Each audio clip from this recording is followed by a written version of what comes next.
Hello, I'm here with Glassboro State alumni, Dan Baker. How are you doing today, Dan? Great, Michael, and either way is fine with me. I'm proud of this wonderful school, whether you call it Rowan University, Glassboro State College, Glassboro State University. It's a great institution, Michael, by any name. All right, so tell me about your experience in Rowan University. Did you play JV basketball, I heard? Played JV basketball. I actually suited varsity for 3 games, but didn't get in a game to show you what a great athlete I am. But I had a wonderful experience here as an undergraduate. I started in 1964, September, graduated in May of 1968. President of the United States, Lyndon Johnson, spoke at my commencement. In my junior year, we had a summit meeting here at Hollybush. President Johnson and Soviet Premier Kosygin. And I also, during my freshman year when I played for the JV basketball team, I had the privilege of playing before the last home game of Bill Bradley, a great Princeton player who later on led the New York Knicks to the NBA championship and who was a United States Senator for New Jersey for 2 terms. It's very exciting. So I also heard, did you graduate with a bachelor's degree in junior high school education? Is that right? I did. Do they still have a major in junior high school education? I think there's a lot of education majors here, yeah. But how did that transfer into becoming a sports broadcaster? Well, Michael, when I went to Glassboro State, all the majors were education majors. It was either elementary education, junior high school education, secondary majors specializing in English or math or science or history. But I chose junior high school education, which is the equivalent of a liberal arts education. So it's broad based, and I took a lot of I thought wonderful courses. The professors were outstanding, and I really enjoyed my undergraduate experience. And of course, playing sports it served as an opportunity not only to play team sports but meet a lot of great people in athletics. Okay. So how did you get your start working with the Phillies, and what made you want to become a sports broadcaster? When I realized I wasn't good enough to be a professional athlete, which I should have probably realized earlier on, that my abilities were somewhat limited. But I thought to myself, Mike, after a time, that you know what, I'm not going to make it as a pro athlete. So maybe, how could I stay close? How could I attend? I loved going to Phillies games, Eagles games as a kid. And I said, you know what, I know the sport well. I can announce well. I've always been a good talker. And so I thought maybe that's a way. Now, again, this is back before the days of communications majors and sports management majors. Now a lot of schools have those majors, including Glassboro, Rowan University. But I worked on the side. Of course, I graduated with a degree in teaching, so I taught for 12 years and did sportscasting on the side, and was fortunate enough, Mike, to make enough contacts and build up my career and get additional opportunities. Ultimately, I interviewed with the Phillies, with Bill Giles, and Bill was kind enough to hire me and give me an opportunity. And the Phillies job was a catalyst for a lot of the other nice things that have happened in my career, because people then heard of me. I must have sent out a couple of hundred resumes, demo reels, audio and video, and was rejected. In many cases, didn't get an answer. The few that answered me usually didn't have anything nice to say, and certainly said there was no openings.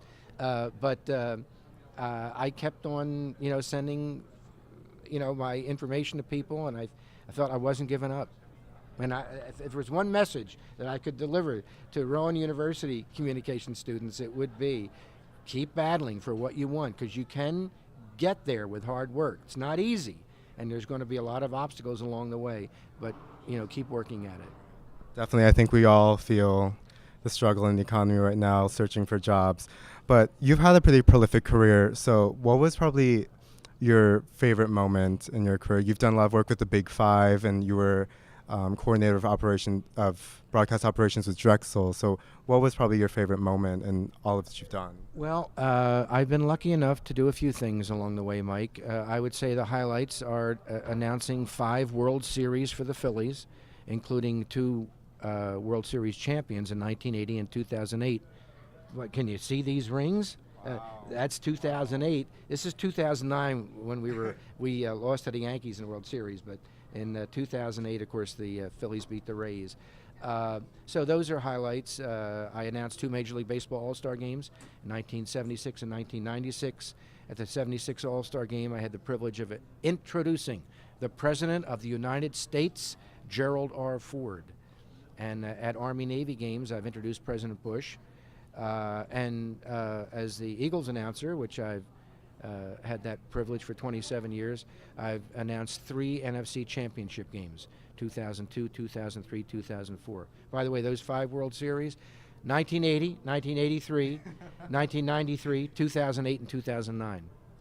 Well, you're definitely a busy man. So, does it ever get stressful for you, or do you just enjoy it nonetheless? There's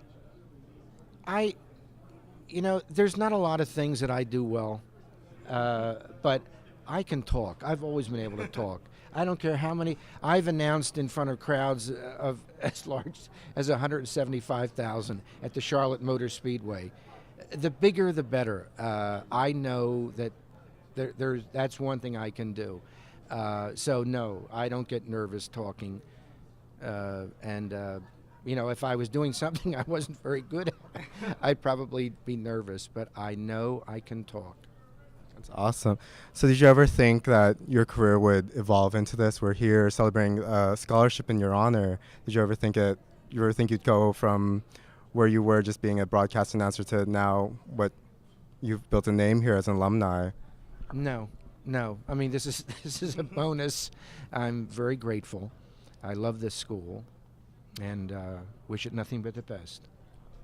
How do you think the students will benefit from the scholarship and say, like knowing that they have an alumni? I mean, they have some encouragement there. Well, hopefully, whichever student wins this scholarship each year will get a little bit of financial benefit, so that it makes their financial burden a little bit less, and this education more affordable.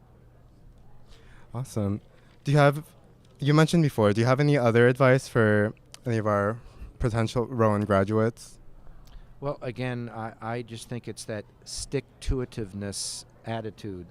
Although I've been very fortunate throughout most of my career, in the initial stages, when I was a teacher for 12 years, I got so many rejections, it's not even funny. And, it's a good thing that I kept on getting up after getting knocked down all the time.